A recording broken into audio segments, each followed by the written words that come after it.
grade, higher grade, who are prepared to serve the Lord.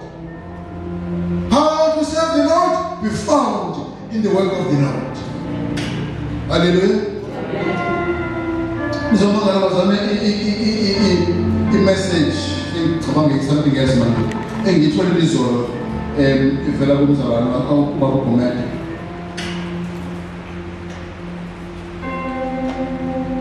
indlela abonge ngayo presence abazalwane lapha emfitini akho ngeze ngathuka namuthi kanti isiphiwo sinjalo bazalwane sinjalo isiphiwo levele kulesiphiwo nje babaza umuntu bongathi nje phela ngabo wesiphiwo ebabaza nje ipresence yabazalwane basesiphiwo kanti bona abanye bebengcoba inoma so kanti imali bavuka ukuthi labazalwane bayenza lenkonzo. Amen. Babazi ukumenda ngaze balabona abazugcina ukuthi ebo kanti theni ngaka yini lengaka weba kana sibizelwe to serve. Amen. It is a service bazalwane.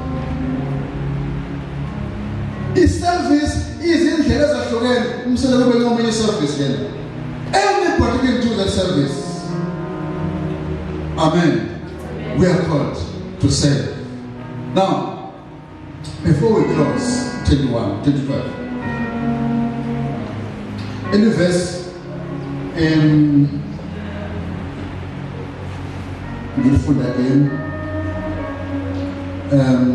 Wayesemisa laba abayishumi nambili uSimona owamqambe igama lokuthi Petro noJakobe kaZebediyo ababala bonke asibayeke nababala khona but wanyukela entabeni wabizela kuye babefuna yena beza kuye wambisa abayishumi nambili ukuba babe naye nokuba abathume baye koshumayela babe namandla ukukhipha amadimoni. When you agree to serve, God gives you power. Amen. When you agree to serve, God gives you ability to do it ngamandla. Uma sebabizile to serve, wasebakwamandla in such a way that baba namandla even ukukhipha amadimoni. Obiziwe to serve, wavuma uba namandla okwenza izinto ezinkulu kakhulu. Hallelujah. So as we close, bazalwane, ngalo come abathathu. Come and see, come and grow, come and serve. I want to touch on one issue now. 1 Peter 2, verse 4 to 5.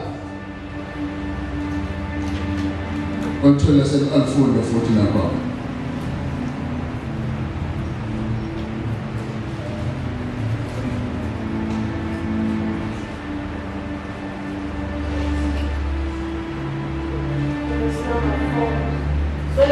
Sondelani kuyo iyitshe eliphilileyo elimatshwe ngabantu kepha uNkulunkulu likhethekile ligugu lakhiwe njengamatshe aphilileyo libe yindlu yokomoya ubuKristu obungcwele linikele ngemihlatshelo yokomoya eyamukelekayo kuNkulunkulu ngaye uJesu Kristu.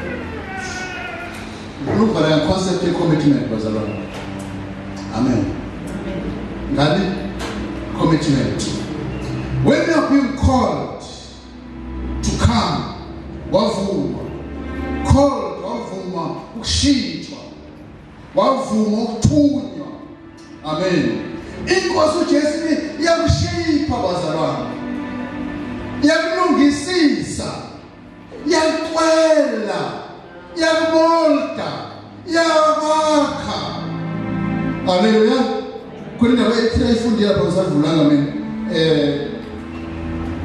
Atinakhiwe njalo zalona nakhiwe. Funa kile.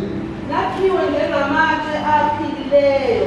Mase nivumile ukusebenza uthunywa to serve the church niyakhiwa inkosi uJesu ayibekelele bazalwane kungathi mina angikwazi ukuthi akwazi inkosi uJesu ayibekelele wenza kubiza iyakwakha uzibone wenza into ezinkulu kanti wenza njani wakhiwe inkosi uJesu he shapes you like he shapes a stone he shapes you like a mortar isitshe because of me hallelujah and then bazalwane ukuthi we pass on from being attendees sibe members of the church through members asoyedlulile benama-attendees siwathanda kakhulu bazalwane attendees habe siwathanda